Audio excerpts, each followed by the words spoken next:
So Congress పాలనలో నేతన్నలు ఒక్కొక్కరుగా నేల రాలిపోతున్నారు. చేనేతల రుణమాఫీ చేస్తామన్న మాట నీటి మూటగానే మిగిలిపోయింది. నేతన్నల సంక్షేమం కోసం గత బీఆర్ఎస్ ప్రభుత్వం అమలు చేసిన చేనేత మిత్ర అలాగే త్రిప్ట్ పథకాలకు మంగళం పాడింది. దీంతో అప్పుల ఊబిలో కూరుకుపోయి నేతన్నలు మనోవేదనకు గురవుతున్నారు.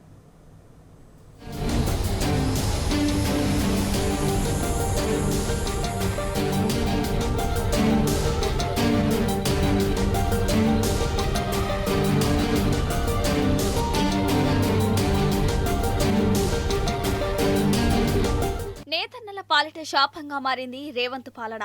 సమైక్య ప్రభుత్వంలో చిక్కి శల్యమైన చేనేత కార్మికుల బ్రతుకులు స్వరాష్ట్రంలో మెరుగుపడ్డాయి.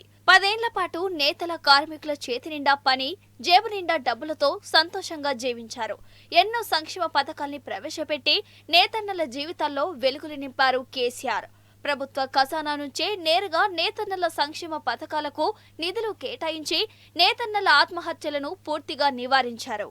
బీఆర్ఎస్ సర్కార్ చేనేత మిత్ర, చేనేతకు చేయూత, త్రిఫ్ట్, బీమా పథకం లాంటి పథకాల్ని అమలు చేసి నేనున్నానంటూ ధైర్యాన్ని ఇచ్చింది. కానీ కాంగ్రెస్ అధికారంలోకి వచ్చాక పరిస్థితి అంతా తారుమారైంది. అంతా చెల్లాచెదురైంది. మళ్లీ చేనేత కార్మికుల ఆత్మహత్యలు మొదలయ్యాయి.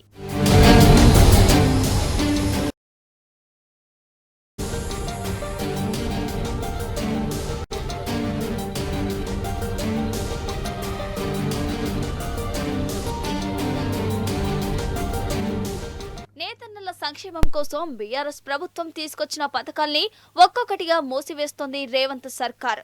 చేనేత మిత్ర పథకాన్ని పూర్తిగా అటకెక్కించింది. ఈ పథకంలో చేనేతలు నూలు, రసాయనాలు, ముడి సరుకులను కొనుగోలు చేసుకునేందుకు ప్రతి నెల 3,000 ఆర్థిక సాయాన్ని నేరుగా కార్మికుల అకౌంట్లోకి వేశారు. అనుబంధ కార్మికుడికి కూడా 1,000 రూపాయలు అందించారు. కాంగ్రెస్ సర్కార్ వచ్చాక చేనేత మిత్ర పథకం కింద ఒక్క పైసా అందించలేదు. ఇక చేనేత చేయూత పథకాన్ని కూడా పెండింగ్ లో పెట్టింది. ఉమ్మడి నల్గొండ జిల్లా వ్యాప్తంగా 22 కోట్ల వరకు బకాయిలు పెండింగ్ లో ఉన్నాయి. 33 కోట్ల రూపాయలు రాష్ట్ర గవర్నమెంట్ రుణమాఫీ అని చెప్పింది. ఇంతవరకు ఆ యొక్క రుణమాఫీ రాలేదు. ఏడీ గారి ఆఫీస్ దగ్గర పోతే ఇంకా రాష్ట్ర గవర్నమెంట్ నుంచి మాకు ఏం ఉత్తర్వులు జారీ చేయలేదని చెప్తున్నారు. కావున ఇట్టి రుణమాఫీని తక్షణమే రాష్ట్ర గవర్నమెంటు సబ్సిడీ చేసి మా పద్మశాలీల కార్మికులని ఆదుకోవాలని కోరుచున్నాము. మాలాంటి పేద కార్మికులకు సబ్సిడీ చేస్తే గవర్నమెంట్కు చాలా పుణ్యం ఉంటుందని మన సర్పంచ్ ఎలక్షన్లప్పుడు వచ్చినప్పుడు ఏదో మాయ మాటలు చెప్పి, కళ్ళపొల్లి మాటలు చెప్పి తక్షణమే రుణమాఫీ అని చెప్పింది. మళ్ళీ రేపు జెడ్పీటీసీ మున్సిపాలిటీ వస్తాయని మళ్ళీ కొత్తగా ఏదేదో ఆలోచన చేసి అన్నీ చేస్తే మాత్రం మేము కార్మికులం సహించేది లేదు. మేమంతా పద్మశాలీల మొత్తం ఐకమత్యంగా ఉండి రానున్న ఎలక్షన్లలో రాష్ట్ర గవర్నమెంట్కు తగిన బుద్ధి చెప్తామని కోరుచున్నాం. ఎన్నికల హామీల్లో భాగంగా చేనేతల రుణాలను మాఫీ చేస్తామని రేవంత్ రెడ్డి ప్రకటించారు. కాంగ్రెస్ ప్రభుత్వం వచ్చిన నెల రోజుల్లోనే చేనేతల రుణాలన్నీ మాఫీ చేస్తామని, నేతన్నలను రుణ విముక్తులను చేస్తామని గప్పాలు కొట్టారు. ఇప్పటి వరకు రుణమాఫీ చేయాలన్న కనీస ధ్యాస ప్రభుత్వానికి రాలేదు. అసలు ప్రక్రియను కూడా మొదలు పెట్టలేదు. మరోవైపు అప్పులకు వడ్డీలు పెరిగిపోయి పీకల్లోతు కష్టాల్లో కొట్టుమిట్టాడుతున్నారు నేతన్నలు. ఒక్క ఉమ్మడి నల్గొండ జిల్లాలోనే 22 కోట్ల మేర రుణాలు ఉన్నాయి. వాటికి వడ్డీ మరో 5 కోట్ల దాకా అయింది.